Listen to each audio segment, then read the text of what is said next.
Smart guns are expected to hit the market this year. They include technology that keeps unauthorized users from pulling the trigger. They could even reduce crimes involving stolen guns while helping to protect police as well. Newsy's Meg Hilling spoke with the two companies rolling out these products.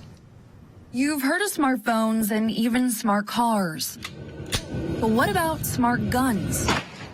What we've developed is technology that will lock and unlock your firearm internally, and it does it using actual personal authentication technology. Gareth Glaser is the co-founder of LodeStar Works, a company working to introduce U.S. consumers to a handgun that can only be fired by the authorized user. I'm going to try it.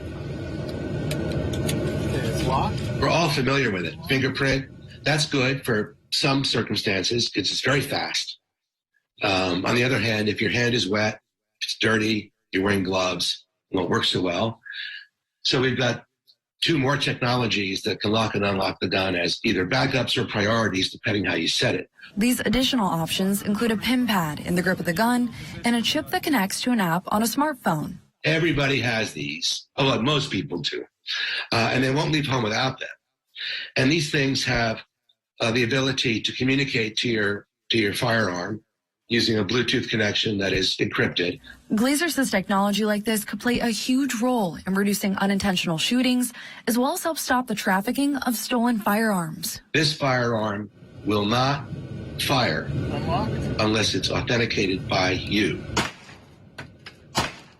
If I have my LodeStar gun in my car and I go inside and someone breaks into my car and steals my gun, they can't use it. And LodeStar Works isn't the only company exploring authentication technology in firearms.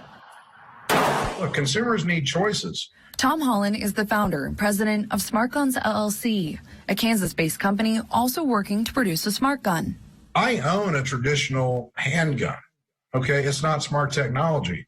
But I feel comfortable having that in my home because I don't have to worry about, little kids getting into it or a despondent teenager getting after it or who knows what, you know what I mean? Holland's gun utilizes radio frequency identification technology through a ring the user wears. Once that ID reader is on, when it finds the specific ID of that ring, then it basically unlocks and then the gun is operational, you can discharge it. If the reader cannot find the specific ID that it has been programmed to look for, it never releases, and so the gun is inoperable. Holland says this gun is undergoing beta testing with the help of sheriff's departments and could protect law enforcement from having their weapons used against them. Just look at the stories throughout years past of the sad and tragic consequences when you see a prisoner, getting a hold of, say, a deputy's sidearm, and they're using it against him or her.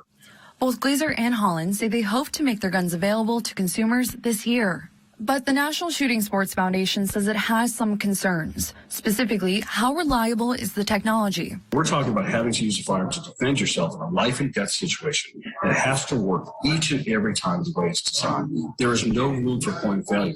And will it lead to mandates? We've never been opposed to the technology. We were opposed to mandates to the technology. So we don't want to have states coming out and saying that this is the only type of firearm that you must own. Glaser and Holland counter they do not favor mandates and are just trying to offer consumers a new choice. There are no political agendas here. This is simply another tool in the toolkit, as it were, for those consumers who might like to have the additional option of smart gun technology as it pertains to controlling who can discharge that firearm. Maggie Hilling, Newsy, Chicago.